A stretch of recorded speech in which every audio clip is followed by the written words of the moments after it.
And so now people are becoming more aware as we make our presentations that indeed there are things in the Constitution needs to be changed, specifically regarding Article 12. The one item that I continue to hear from the communities about culture will be lost.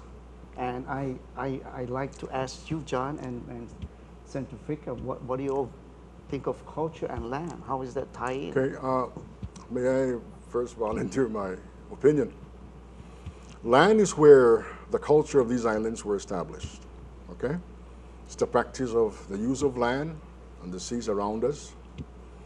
It strengthens the culture rather than weakens it.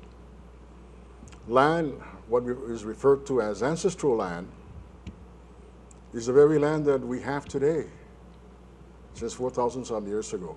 Our ancestors protected it so that we can have its use today. It was never intended by our ancestors or our parents of recent past to be an item for preservation.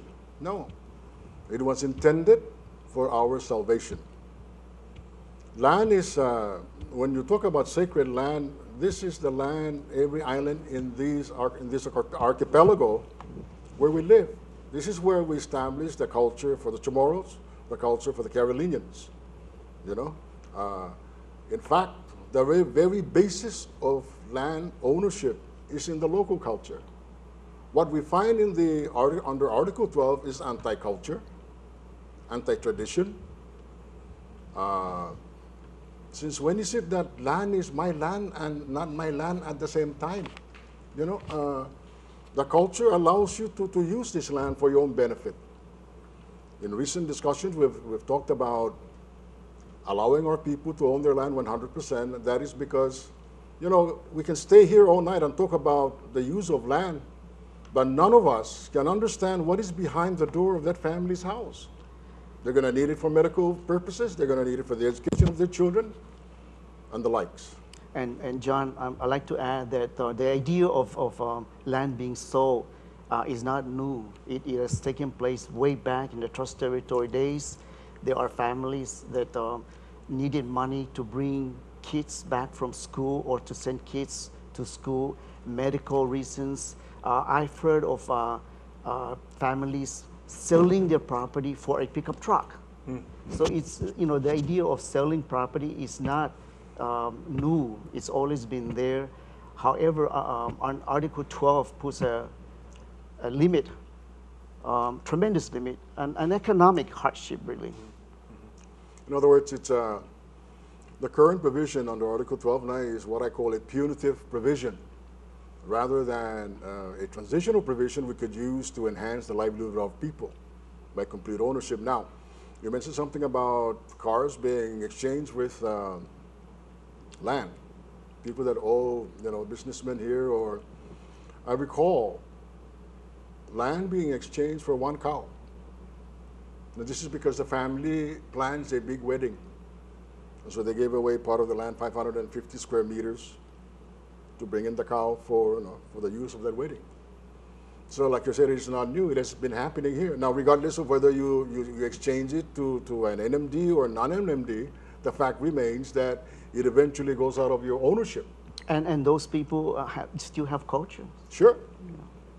You know, culture is a strange word that some people here are using the word culture as a mouthwash to scare the rest of the general public. This is wrong. You know, culture, your land is the way our parents have established the use of land. That's culture. And one of that culture is complete ownership, not 50% ownership. And like I said, it is a punitive provision. It was provided. In fact, it was the U.S. delegation that proposed this provision to ensure that we are not gobbled up by U.S. corporations. That was the legitimate concern in 1972. That was 32 years ago, more than 32 years ago. We have outlived our ignorance by way of education. We have grown up to know how to dispose of our land. Is there anything else you'd like to add under this? Or let us take a break and then we'll come back and continue our discussion. The Article 12 program will be featured every Tuesday night from 7 to 7:30 for the next 4 weeks. Mark your calendar and be sure to watch the Article 12 programs on Tuesdays, July 27th, August 3rd, August 10th, and August 17th. The Article 12 team will also be conducting town hall meetings in various villages, and once we finalize the schedule, we will inform you accordingly. The Article 12 team has a pamphlet printed titled A Brief Summary, History and Provisions of Article 12. Stay tuned to this channel for more information on Article 12. You might discover that Article 12 team might have the same ideas as you on this issue. Thank you for joining us. This is the Citizens for Change of Article 12. I would like to continue our discussion tonight. And at this time, I'd like to ask former Senator Pangilinan to explain to us her views on some of these cultural aspects that have popped up. Yeah. I just have a short statement to make with respect to the cultural argument is that we really do not have to have Article 12 to protect, to preserve our cultural identity.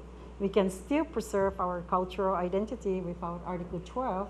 And if you really go back to the provisions of the covenant, it did not mention Carolinians or Chamorros. It identifies CNMI descent. So, you know, there's still the issue whether it has to do with the protection of indigenous people and cultural identity when Article 12 actually is a political definition based on the date of residency, and it has nothing to do with the, you know, Chamorros or Carolinians. It did not identify Carolinians and Chamorros. So we can still maintain our culture without Article 12 is exactly what I'm saying. And you can go anywhere in the States and be a Chamorro. But we have really joined the American family, and I think that we are Americans first before we're Chamorros or Carolinians. I know some might not take that, you know, view as correct, or feel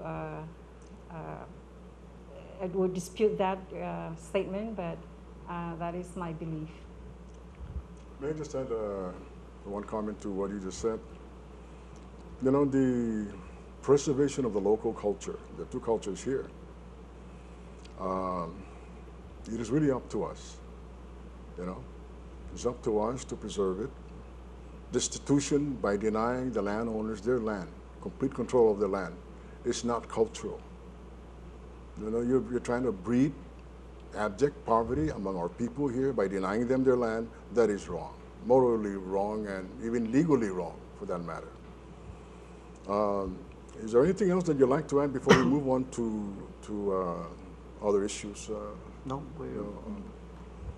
Okay, there's the issue on the displacement of our people who were not here up to December 31st, 1950, or the blood quantum issue and the adoption issue.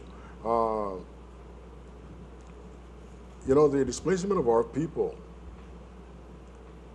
you deny those who are from here, who are in Guam, Hawaii, or the United States or elsewhere, ownership of their land, and we have victimized them because we have defined it on it in the sense in the political fashion rather than what is, you know, by way of culture. Yet at the same time, there are those who were here up to 1950 who hailed or came from Palau, Chuk, Yap, Ponape, and the Marshalls, who under the definition of NMD for this purpose qualified to be NMDs. We say no to our people. We just tell them you stop at the front door, and move to the side because we want the others to come in. I think that's wrong. This is the reason why this thing should go, and allow everybody to come in. Do you think? What do you think, Senator? So those indigenous Chamorros or Carolinians who did not fall under the qualification as under the definition of CNMI descent, we eliminated them from the owning land, even though our culture says that they're still our family, you know, regardless of where they live, and the tie is still there, whether they are, you know, they left us 50 years